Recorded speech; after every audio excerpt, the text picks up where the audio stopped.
ঋষভ পান্ত নাকি কেএল রাহুল, উইকেটের পিছনে কে? আজকের এই ভিডিওর মাধ্যমে আপনারা জানতে পারবেন বাংলাদেশের বিরুদ্ধে কোন উইকেট রক্ষক ব্যাটারকে মাঠে নামানো হচ্ছে।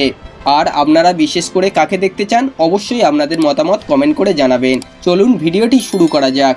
মাঝখানে বাকি আর মাত্র একটা দিন, তারপরেই চ্যাম্পিয়ন ট্রফিতে অভিযান শুরু করবে ভারতীয় ক্রিকেট দল। প্রথম ম্যাচ বাংলাদেশের বিরুদ্ধে খেলতে নামবে টিম ইন্ডিয়া। কিন্তু এই ম্যাচে টিম ইন্ডিয়ার উইকেট কিপিংয়ের দায়িত্বে কে থাকবেন তা নিয়ে ইতিমধ্যে বিস্তর জলঘোলা শুরু হয়ে গিয়েছে। আপাতত টিম ইন্ডিয়ার উইকেট কিপার হিসাবে দুই নাম সামনে উঠে আসছে। প্রথমটায় ঋষভ পান্ত, দ্বিতীয় কেএল রাহুল। প্রথমে ঋষভ পান্তের কথায় আসা যাক। ব্যাট হাতে এই ক্রিকেটার যে কোনো সময়ে ম্যাচের রং দ্রুত বদলে দিতে পারে, কিন্তু কখন যে ভুলভাল শট খেলে তিনি আউট হয়ে যাবেন সেটা স্বয়ং ঈশ্বরও জানেন না। অন্যদিকে রাহুলের ওপর ভরসা রাখতে পারে টিম ইন্ডিয়া। 2023 সালে আয়োজিত ওয়ানডে বিশ্বকাপে রাহুল বেশ ভালো পারফর্ম করেছিলেন। ব্যাট হাতে 452 রান করার পাশাপাশি তিনি নজরকাড়া উইকেট কিপিংও করেন। যদিও ইংল্যান্ডের বিরুদ্ধে সম্প্রতি যে ওয়ানডে সিরিজ আয়োজন করা হয়েছিল সেখানে তিনি একেবারে ভালো পারফরমেন্স করতে পারেননি।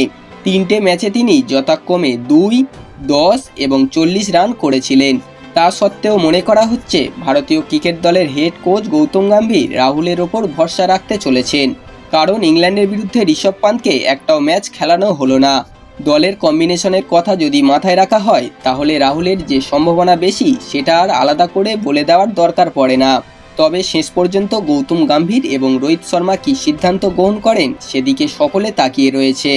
কেমন হতে পারে টিম ইন্ডিয়ার সম্ভাব্য একাদশ?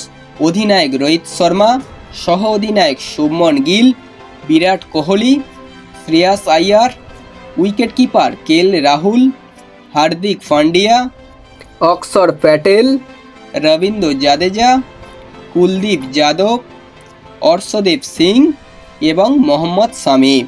বন্ধুরা, এই ছিল আজকের ভিডিওটি কেমন লাগলো অবশ্যই কমেন্ট করে জানাবেন। ভিডিওটি ভালো লাগলে একটা লাইক করে দেবেন এবং এই ধরনের ক্রিকেট নিউজ সবার আগে পাওয়ার জন্য চ্যানেলটিকে অবশ্যই সাবস্ক্রাইব করে দেবেন।